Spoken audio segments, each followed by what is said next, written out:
I was asked to be involved in the dollhouse project by Richard Mannion. He is one of the architects of this program for Mattel. Richard called me in the off chance that I would have enough time and be willing to work with 19 other designers on 10 dollhouses, and he asked me to work on one of them along with another designer that were going to be auctioned for the UCLA Mattel Children's Hospital. I decided that I wanted to participate because I want to give back.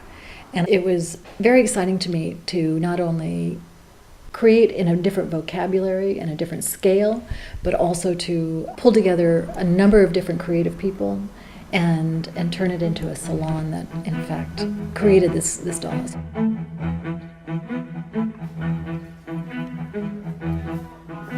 I wanted to bring together people from different walks of life that didn't know each other. And it's like making a great bowl of soup where you throw in everything from the kitchen sink and it turns out to be the best. And I knew that everyone that was coming into the project to work on this were the best in their fields. Brock Barrett, who is a lighting designer, Patrick Dumont and his team of engineers that create the most beautiful drapery and work with fabrics, Alix Soubrier, who is a wallpaper and fabric designer, Margot and Jamie, film producers and directors, Leslie Evans, that is an incredible industrial designer. We talked to a few other people, and they were so interested in doing this that we brought them in. It became this larger collaboration, this larger bowl of soup. And then it started to explode.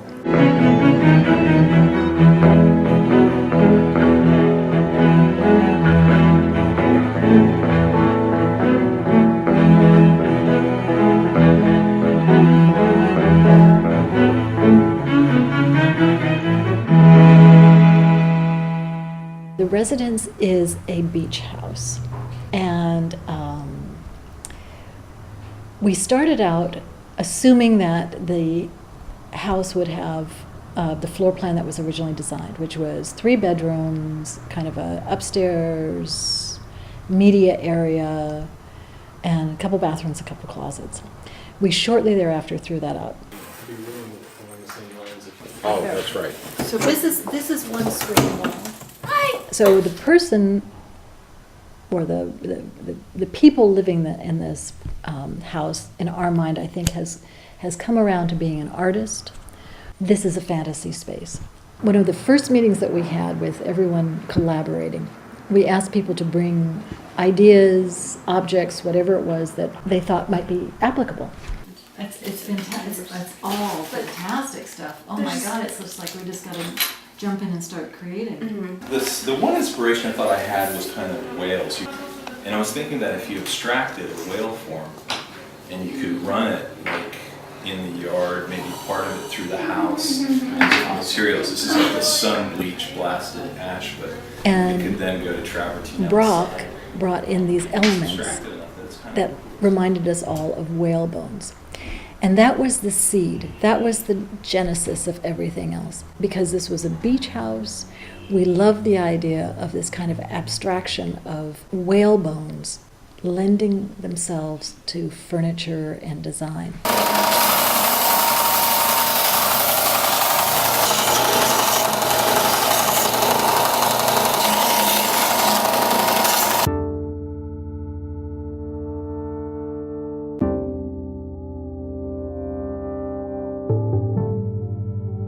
With my work, I tend to look to nature to start with because it's just, I mean, the world of wonderment, whether it's texture, it's color, it's just, there's everything there that's just awe-inspiring.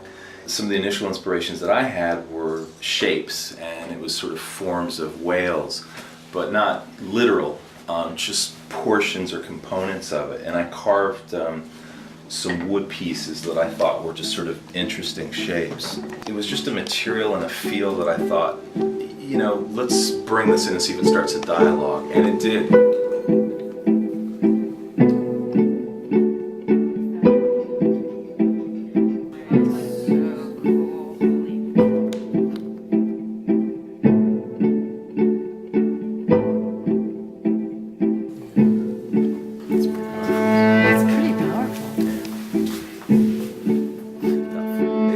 to have resonated, and that kind of set a theme, for me anyway, that really opened this up. That's what sort of bled into the furniture and the sort of anamorphic C-type creature shapes that is functional. You could sit on it, but it almost looks like a sculpture at the same time. The idea also was, okay, if we had furniture, the idea was, in my mind anyway, because I also work with glass, was wouldn't it be really cool and beautiful to have these big pieces of furniture that were translucent as if they were cast in glass, which from a logical, technical standpoint is pretty difficult, if not impossible, to cast as a single piece. Everybody's just bringing to the table all these ideas, and it's this beautiful environment that's been created because it's like everyone's left the stress of normal jobs and schedules and sort of egos at the door, and it's really been like play, which has been the wonderful thing. It's like these moments of everyone getting together. It's like a play date, I guess. So in a way, it's like everyone being kids again. These are a number of pieces and materials. We talked about it and wanted to do something that was more sort of sculptural and based on texture and silhouette, and maybe violate scale and proportion a little bit. What we found in the process is that by approaching it that way, we weren't stuck or limited the way you normally are in design for a residence. It's a living space, but it's a lot freer. And as we worked and had our meetings and started talking about it, it opened up more and more. I work in stone and wood and carve and things like that. The sand made me think, well, sand is a cool material for some of the furniture, whether it's indoor or outdoor, we didn't know. So off the originals, I made some molds. Off the ones I carved in foam, and just a typical sort of sculpture or casting process, and then started casting in different materials. That kind of suggested bubbles underwater. It's totally connected like everything else. I mean, whether it's painting, cooking, music, art, it's all sort of the same idea. And dollhouses as well are a part of architecture, a part of design, a part of art and sculpture.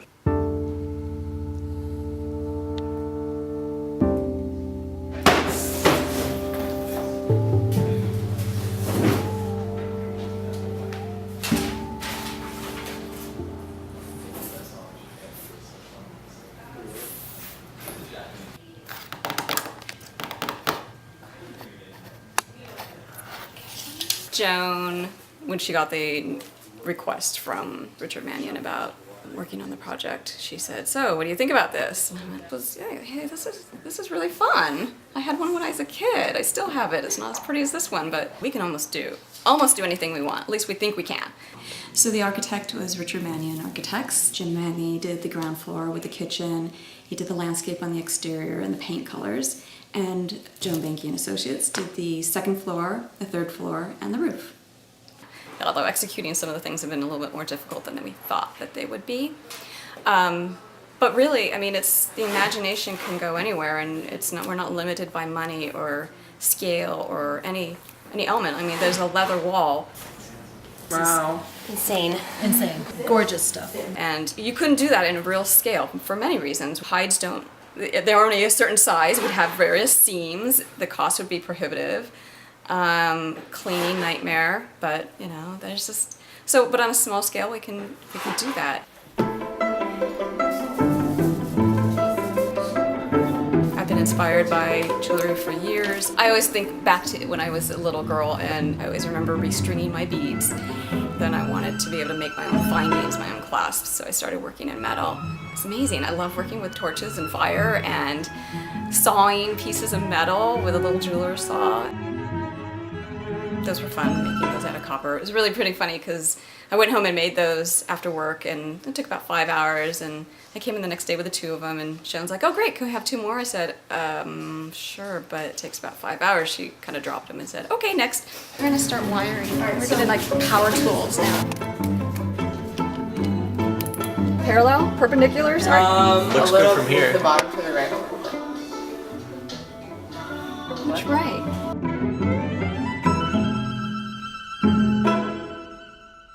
It's really been fun working with people that I'm not working with every day, and amazing at what they do. That it's really been a fun group of people. The possibility of, wow, maybe this could actually happen. Like, it's fantasy, and it could go real. TV wall, drapery done. 2 electrical items, 2 lights, hardware on the doors, resin, drawer faces, wood floor, 1 little piece of ceramic thing, Felix is mural, and we need to paint.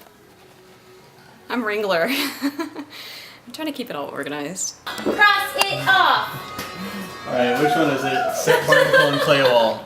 Yay! That's it. Way to go! Woohoo! Oh, it takes way too much to cross one thing off. It's been really fun.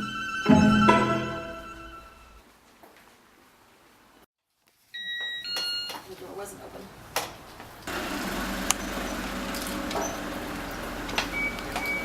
That's great, they're here.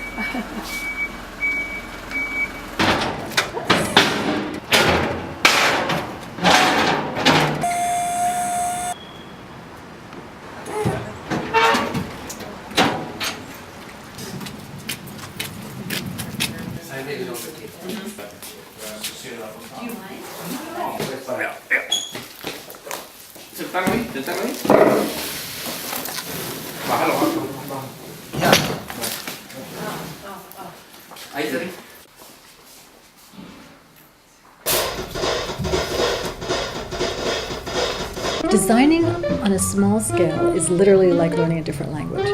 What is fascinating about it is once you create it on a small scale, then you realize that you can also create it on a living scale. So it's like learning another language, and it is also like opening up this creative world where you can do anything. Oh, I love the barnacles. We were talking about that wall. I was thinking that could even be the wall, barnacle wall. Yeah. Well, then we will. Then we will. Yeah.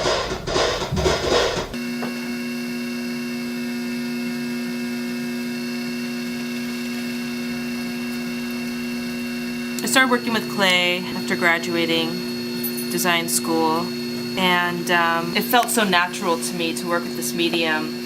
I grew up in the mountains, I dug in the mud, and I really just allowed my hands to tell me, and the clay, it felt like in some ways, to tell me what it wanted and what should happen, and the idea of an object being found rings so true to me and feels so perfect and natural, yet designed for me. You know, that is an important element. What's cool about this project, the dollhouse project, is that I'm able to work in scale, in a much smaller scale than what I'm used to working in, which is really fun and exciting. One of the things that I'm making for this project are little barnacles that will go on the wall of the bathroom, and it turns a really pretty gray color. It's the clay body I use for my Nantucket collection. It's been really cool to recreate little barnacles, you know. And so what's neat is really it's that's becoming the barnacle. I went through a couple ways of making these things, but I mean really that's your barnacle right there.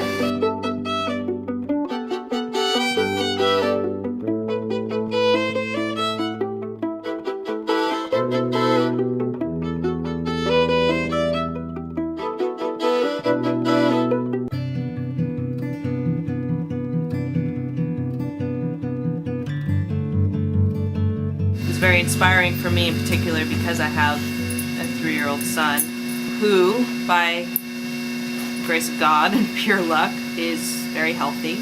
But I'm also very aware that that's not the case for everybody. I've always felt like, what can I do? There's like, what can I do? And I've always wanted to do something.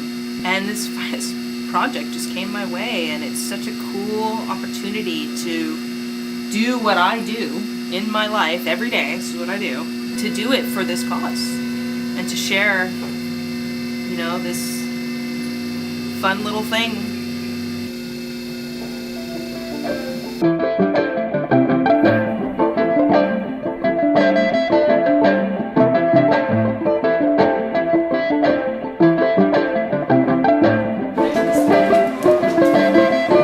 Just the studio with me.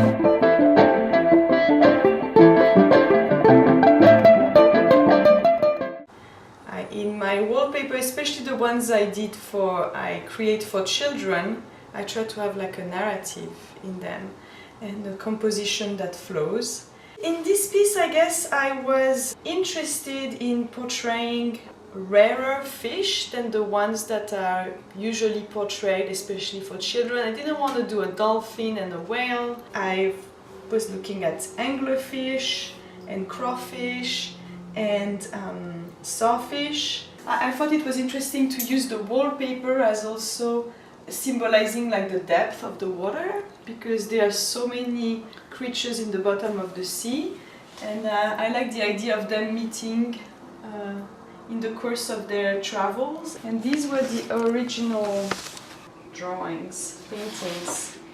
So basically I hand painted these, you know, and then turned them into a digital file, and then experimented with different textures and colors and grounds and composition. It's called Sea Ballet because I wanted to have like a flow.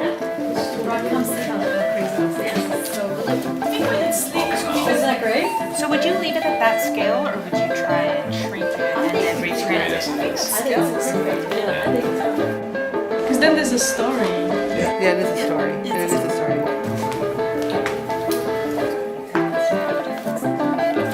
I don't know, I think it feels luxurious and playful at the same time, is what I would say. A lot of wallpapers these days have like very large scales. So with my real wallpaper being a small scale, it works as a large scale dollhouse wallpaper, which I think is interesting.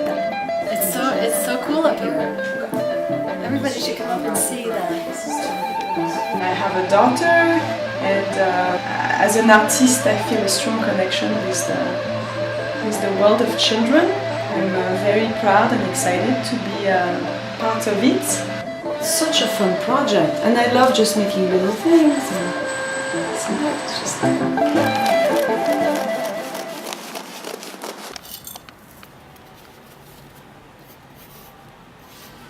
It's my first time doing really small scale. I mean, it's a little difficult. I mean, it's fun.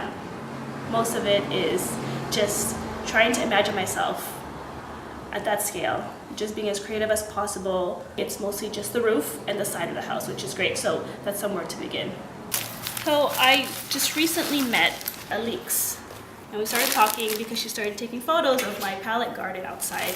We meshed well. I never felt such connection with another entrepreneur like Alix. So then we met 2 days ago just to follow up on the photo shoot photos, and she said, you know, I was talking to my friend about you and your succulents, and we're meeting every Wednesday for this dollhouse project. So she told me more in depth about it, and I said, I'm game. I'm so game. Tell me when, and she said it's in 2 hours. Started 13 years ago. Working with plants was my first job in college. After college, I moved to New York. That's where I got my event planning experience. I really wanted to pursue that. And then I ended up working for a botanical garden, and it just grew from there. I love every day of it. I work from my home, in my pajamas sometimes, but it's great. Go ahead.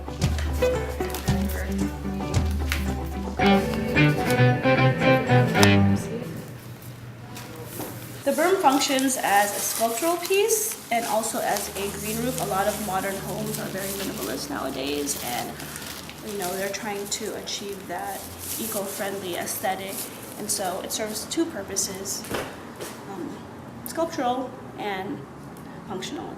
Oh, this is very nice. It's more organic, isn't it? Oh, this is great. So we're gonna continue it over to here. Then. Yeah, and then the back part too, right? I love this. It's lovely. This is great.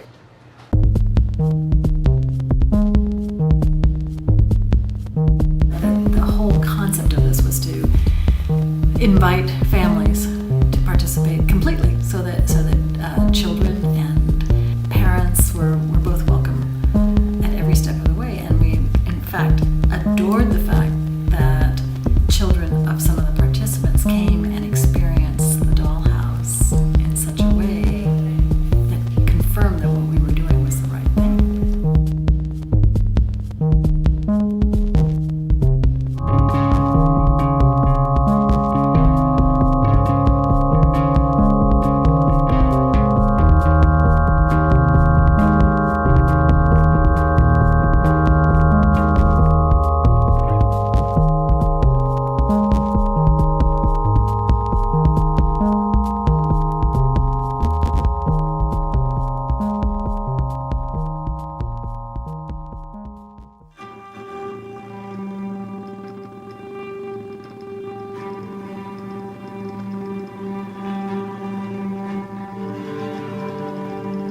because it's murky in the water, you sort of have to think about what you're looking at.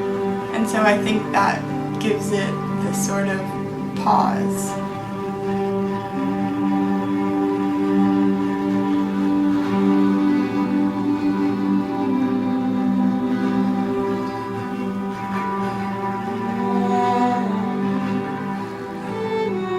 In all my art, I like to play around with the size, but in my photographs, I haven't thought too much about doing large scale until I shot underwater.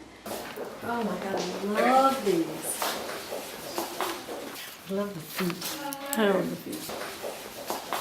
Because you don't know what you're looking at first, I think having it enlarged gives you, it sort of adds to the intrigue of the photo. The people in the pictures were people swimming in the pool. It was a public swimming pool, so they don't really know that I took their picture. But that's okay, you can't tell who it is. So I bought an underwater housing for my camera, and it's sort of like a big fancy Ziploc bag, so that was sort of an experiment.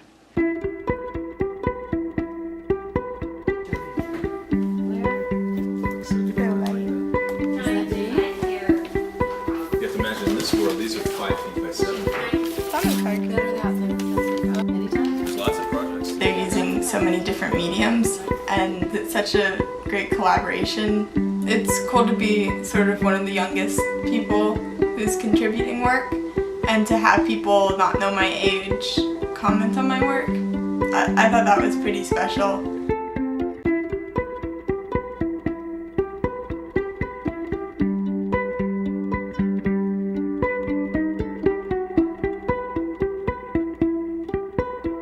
So that was nice.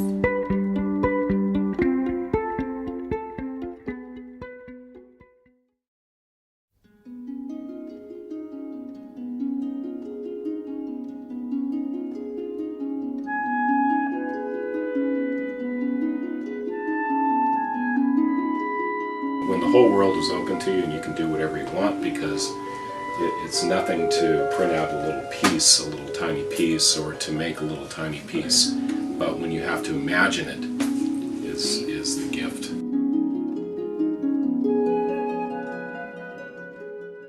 The thing that was so interesting about the Dollhouse project was that it afforded us the opportunity to work in a really unique environment, and that presents a whole set of challenges all in itself. We have to, first of all, invent how we're going to make something look like it belongs in that space at that scale, and you can't really stay at the scale that it's at. You have to scale up a little bit in a lot of cases to make it work. Then the challenge of all of a sudden being able to do whatever you can imagine, and that actually became the great fun of this.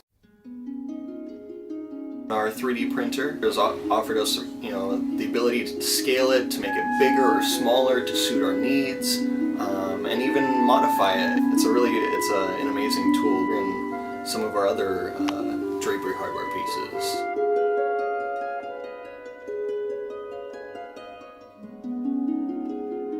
It was actually, I think, Patrick's idea originally to make it a smart house, and so he brought the idea to me, and I took it upon myself to figure out how it would be best to accomplish that goal. And right now we've got a house where we're going to be able to turn lights on and off in every single room independently, and we're going to have a TV.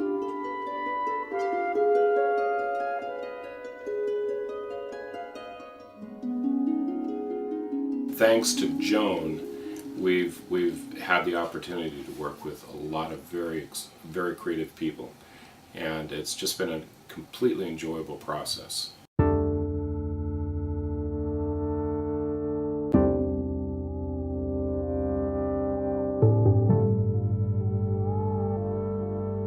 I think the group knew that they wanted to have some custom pieces made, and one of my strengths, I think, is just like figuring out how to get something made.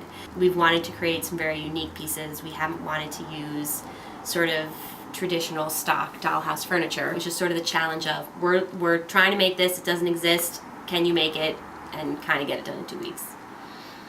This chair is going behind sort of a modern looking desk. So, the desk is very angular and the surfaces are, very hard and pristine. And then behind it is going to be this sort of wild explosion of a organic, fibery, furry poof chair. Literally my process now is, I cut pieces to an approximate length. I'm going to soak them in the water so that they will bend without snapping and get a little bit dyed and smear some paint on them, and then one by one feed each of these pieces through this metal. And hours from now, we will have what I hope will be a very cool chair.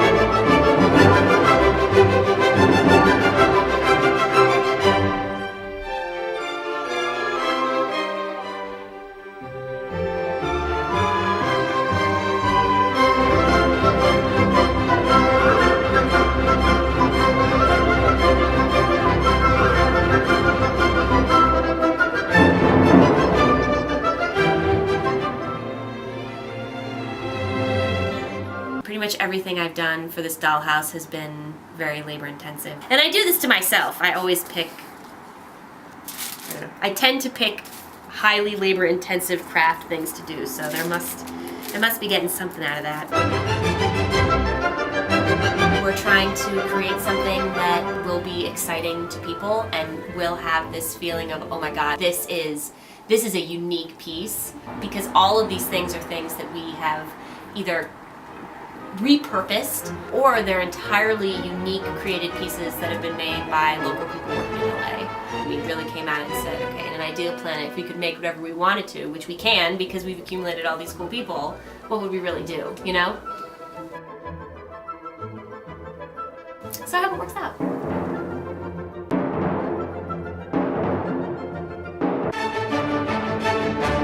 I think there's so many worthy causes, and picking one cause is very, very difficult. My mother was a teacher for children with terminal illness.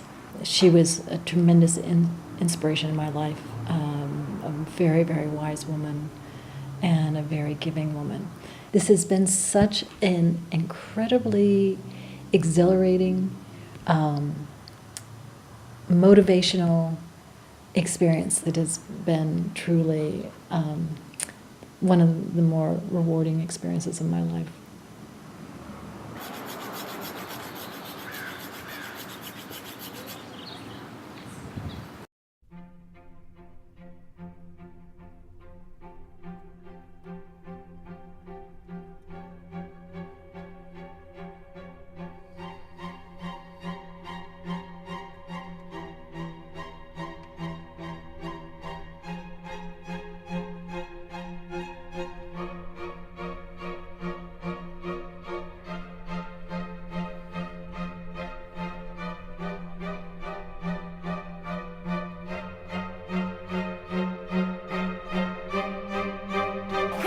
Be done.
did it. No, not yet.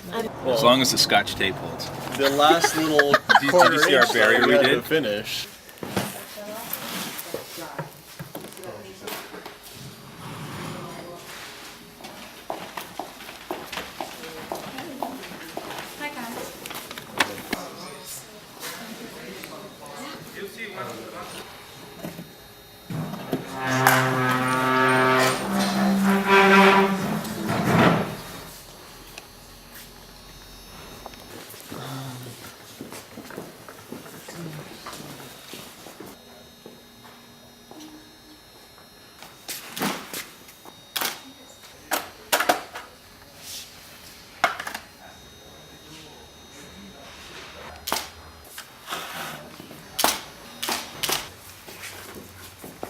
Have you been to this hotel? No. It's classic. Like, I'm gonna bring tools because something could go wrong.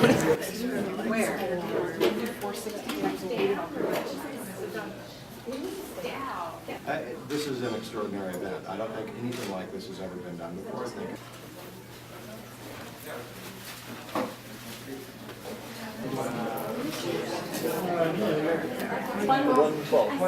One inch equals a foot. Wow.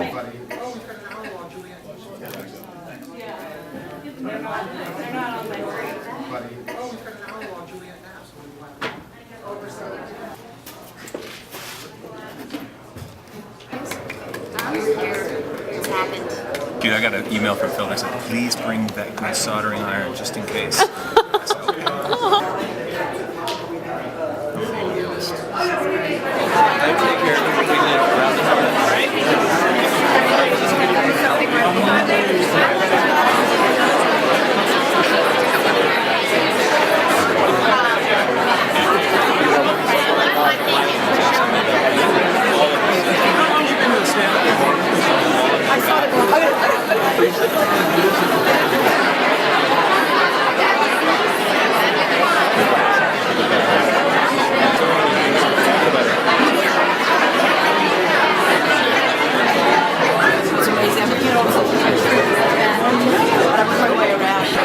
Ladies and gentlemen, the ballroom is now open downstairs. Please place your final bids and find your seats in the ballroom downstairs.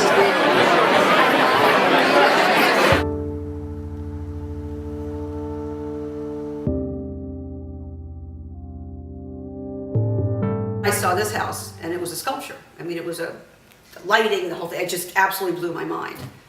And it was, you know, I couldn't believe that we could actually get to have something like that. Well, I would obviously love to have the entire house life-size and everything in it life-size. I mean, if I could actually have exactly that house for real, and it would be incredible. Even though there's any staircases to, that would be okay. I'd figure that out. I think it's everyone's ideal house. Because people's personalities are like that, you know, you sort of have your little first floor, you know, that the world sees, and then the upstairs is whatever you want it to be. Whimsical fantasy, you know, wonderful. This is like having your very own installation, sculpture, interactive, imagination, everything.